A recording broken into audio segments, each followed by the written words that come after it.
সম্মানিত দর্শকরা, খুল্লম খুল্লাতে আপনাদের সবাইকে স্বাগত জানাচ্ছি। আজকে এই যে আমার হাতে দেখছেন, এটা হলো শিলচর বিধানসভা এলাকার বুথওয়ারি যে হিসাবটা, কোন বুথে কে কত ভোট পেয়েছে তার একটা হিসাব।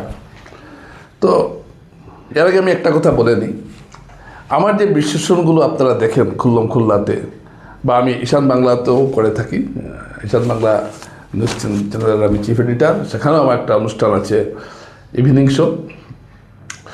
আমি যে কথাগুলো বলি এটা সম্পূর্ণ বাস্তবের উপর নির্ভর করে বলি।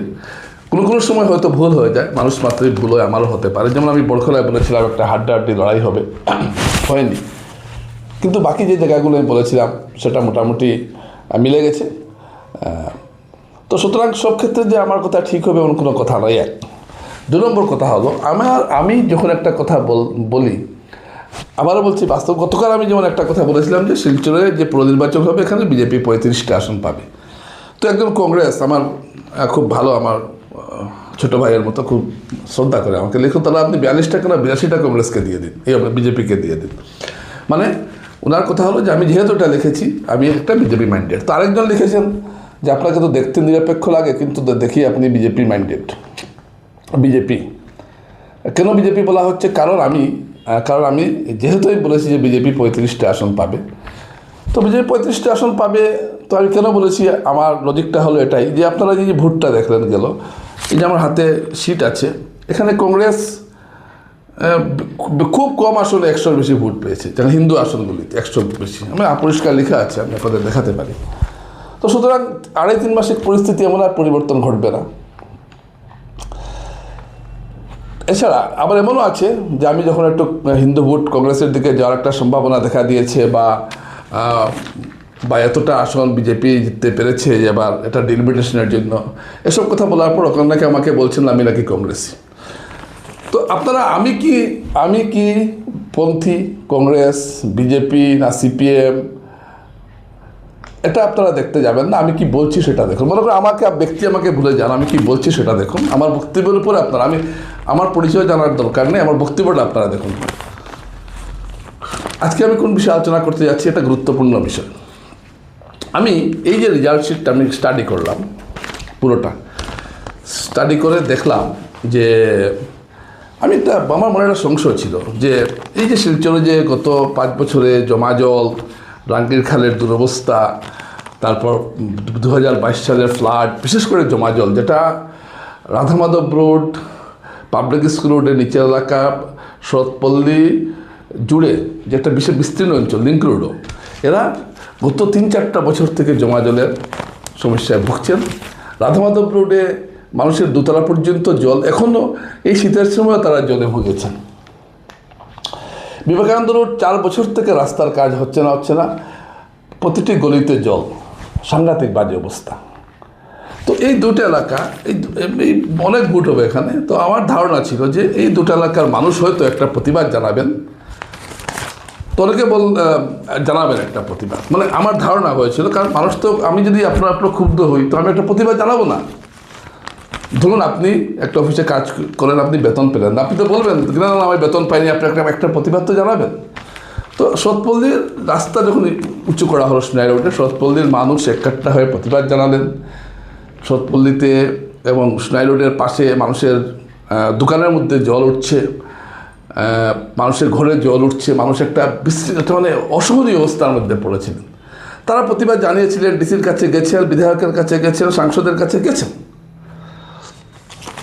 তো কিন্তু কোনো কাজ হয়নি। তারা যে তিমিরে ছিলেন সেই জলমগ্ন হয়ে তারা রইলেন। রাধামাধব রোডে এই বৃষ্টিতে, সেদিনও জল হয়েছে।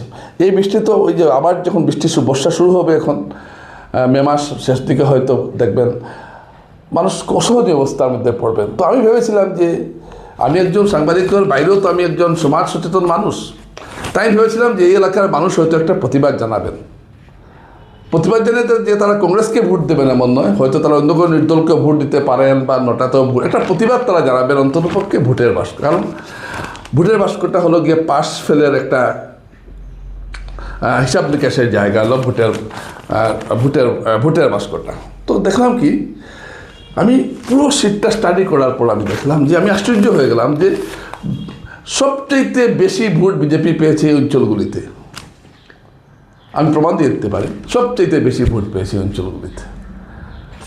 যেমন আমি বলছি আপনাকে, যেমন ওই যে এলাকাটা বললাম, পাবলিক স্কুলের যে এলাকাটা, সন্নিহিত এলাকা, এবং এই এলাকার মানুষ ভোট দেন কিছু কিছু পাবলিক হায়ার সেকেন্ডারিতে, কিছু ভেটেনারিতে ভোট দেন। তো আমি পাবলিক স্কুলে একটু দেখে নিই। পাবলিক হায়ার সেকেন্ডারিতে একটা কোঠাতে কংগ্রেস পেয়েছে 97, যেখানে বিজেপি পেয়েছে 640। একটা সেন্টারে কংগ্রেস 109, একটাতে 173। অর্থাৎ এখানে এই এলাকায় জয়েন্ট, তারপর আছে বিপিনচন্দ্র আদর্শ পাঠশালা, জয়েন্ট ডিরেক্টর ভেটেনারি যেটা আছে, এখানে বিলপাড়ায় মানুষ এখানে ভোট দেন। এই সবগুলোতে দুটোতে বিজেপি 100 বেশি, কংগ্রেস 100 বেশি পেয়েছে, বাকিতে 100 দিচ্ছে। বিজেপি এখানে 80%, 90% ভোট পেয়েছে, অর্থাৎ অত্যন্ত ভালো পার্সেন্টেজে ভোট পেয়েছে এখানে। এটাই বললাম এই এলাকার কথা, যেখানে সবসময় জনমগ্ন থাকে, রাধা মাধব রোড এলাকা। মানে এই বিষয়ে তারা কোনো ধরনের প্রতিবাদ অন্তরপক্ষে ভোটের বাক্সে বা ইভিএমে তারা দিতে চাননি। প্রমাণ দেখে কথা বলছি। আপনারা বলবেন না যে না আমি এখন, আজকে আবার বলবেন না আমি কংগ্রেস হয়ে গেছি, গতকাল ছিলাম বিজেপি, যেহেতু পুরো নির্বাচনে বিজেপি জিততে বলেছিলাম, তো আজকে আমি কথা বলছি বলে আপনারা বলবেন না যে আমি কংগ্রেস হয়ে গেছি। আমি বাস্তবটা তুলে ধরছি। আমি চয়ন ভট্টাচার্য, আপনারা ভুলে যান, আমি যা বলছি সেটা সত্য কিনা আপনারা দেখুন। আচ্ছা, ললিত দাস আছে এখানেও, তো একমাত্র দেখা যাচ্ছে কি, আবার উল্টোটাও আছে, যেমন কিছু মুসলমান এলাকায় জনমগ্ন হয়েছে, তারা কংগ্রেসকে ভোট দিয়েছেন। তাদের প্রতিবাদে দিয়েছেন এটা নয়, তারা কংগ্রেসকে ভোট দিয়েছেন, মুসলমান ভোটটা কংগ্রেসে গেছে, সেই জন্য। যদি আজকে কংগ্রেস ক্ষমতায় থাকতো, জনমগ্ন হতো, তাও তারা কংগ্রেসকে ভোট দিতেন। তো আমি সেই বিষয়ে এখানে আনছি না। বিবেকানন্দ রোড দেখুন আপনারা, টিকরবস্তি এলপি স্কুল, আমানত বিদ্যা মন্দির, এইসব এলাকায় বিবেকানন্দ রোডের ভোট আছে, সেন্ট্রাল স্কুল। এইসব এলাকায় কংগ্রেস কত ভোট পেয়েছে? একটাতে 83, একটাতে 73। অন্যদিকে বিজেপি কত পেয়েছে? 616, কংগ্রেস পেয়েছে 67। বিজেপি 291, কংগ্রেস পেয়েছে 35। খালি শুধুমাত্র নিরঞ্জনপাল ইনস্টিটিউটে একটিতে কংগ্রেস 182 পেয়েছে, বিজেপি 466। তো দর্শকরা দেখুন কী অবস্থা। এই এলাকার মানুষ সারাটা 5টা বছর তারা এখনও ভোগান্তি করছেন, কিন্তু তারা ইভিএমে কোনো প্রতিবাদ তারা জানালেন না। আমি জানানোর কথা বলছি না, জানালেন না। শ্রীপল্লীতে সে একই অবস্থা। শ্রীপল্লী বিদ্যা মন্দির, লিঙ্ক রোডের অবস্থা ভয়াবহ হয়েছে, আপনারা জানেন। লিঙ্ক রোডের অবস্থা দেখুন আপনারা, একটি বুথে কংগ্রেস পেয়েছে মাত্র 64টি ভোট, একটিতে 87, একটিতে 71। আর অথচ উল্টো দিকে বিজেপি দেখুন, একটিতে 495, 563, 534, 481। মানে কংগ্রেস এখানে 5% ভোটও পায়নি লিঙ্ক রোডে। শ্রীপল্লী লিঙ্ক রোড এলাকা কংগ্রেস পায়নি বলছি না, মানে 95% মানুষই বিজেপিকে, আমি কংগ্রেস পাইনি, কংগ্রেসকে এখানে ভোট দেওয়া হয় না গত কয়েক নির্বাচন থেকে আমরা দেখছি, আমি সেটা বলছি না। কিন্তু এই যে 95% মানুষ এখানেও সমর্থন জানালেন শাসক দলকে। আমি শাসক দলকে সমর্থন জানানোটা ন্যায় না, কিছু বলছি না। আমি বলছি যে মানুষ কেন প্রতিবাদটা জানান না, ভোটের বাক্সে আজকে যদি তারা এই প্রতিবাদটা জানাতেন, তাহলে এই নির্বাচনে আগামীতে হয়তো নতুন সরকার বসার সঙ্গে সঙ্গে যখন এগুলো স্টাডি হবে, তখন দেখা যাবে না কাজ এখানে ভালো কাজ হয়নি, তো এখানকার মানুষ প্রতিবাদ জানিয়েছেন, তখন আপনারা দেখতেন যে এই জায়গার কাজটা হতো। আমি সেই উদ্দেশ্যে বলছি।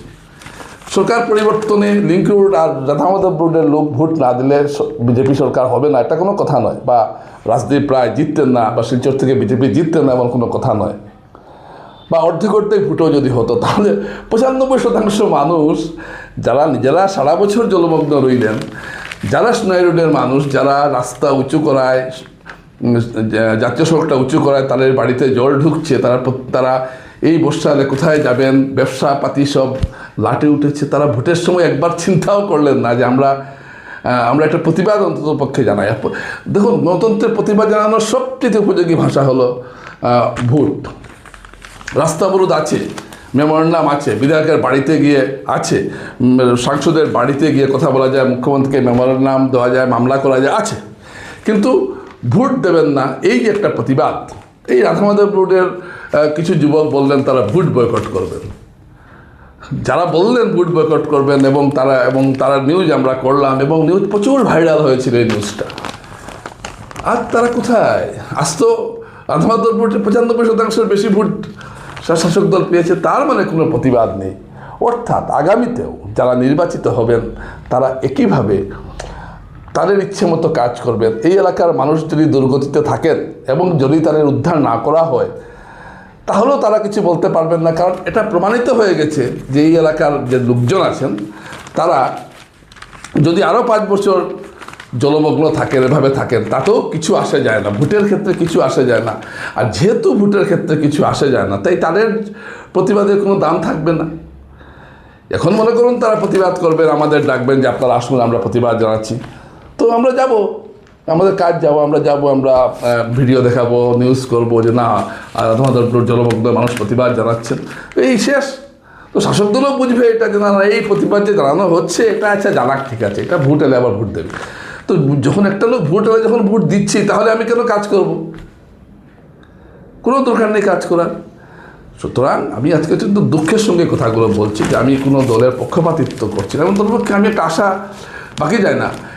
এটা দেখুন, প্রতিবাদ জানাতে হয়, ফল হোক না হোক এমন তো নয়। আমি আবার বলছি, Radha Madhab road, Sonai road, link road, Vivekananda রোডের মানুষ যদি বিজেপিকে ভোট না দেয় তাহলে যে বিজেপি হেরে যাবে শিলচর এমন তো নয়, বা সরকার গঠন করতে পারবেন এমন তো নয়, বা প্রধানমন্ত্রী নরেন্দ্র মোদীজি প্রধানমন্ত্রী হতে পারছেন না এমন তো নয়।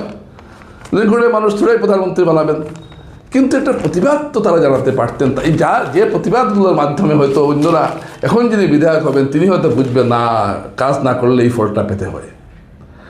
সব কিছুই যদি হিন্দু মুসলমান নেগেটিভে চলে যায় তাহলে দেশের কি হবে, মানুষের কি হবে? এটা কিন্তু একটা বড় প্রশ্ন আজকে থাকে। এটা একটা নিরাপত্তার জন্য মানুষ হয়তো হতে পারে এটা, কিন্তু আপনি দৈনন্দিন যে সমস্যাগুলো ভুগছেন তার একটা প্রতিবাদ উচিত ছিল, কিন্তু না। মানে রেকর্ড সারা শহরের মধ্যে যে ভোট পেয়েছে বিজেপি, সব জায়গায় 95% পায়নি, এই এলাকায় 95% ভোট বিজেপি পেয়েছে। এটার কি কোনো ময়নাতদন্ত আছে, বা কি বলবেন আপনি এটাকে? এটা কোন ব্যাখ্যা করবেন এটাকে?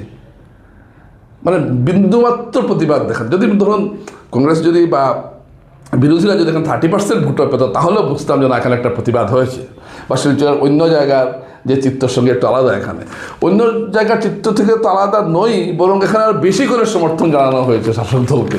এটাই আমার কাছে বড় আশ্চর্যের বিষয়। জানি না এখন উত্তর আপনাদের কাছে আছে কিনা। নমস্কার।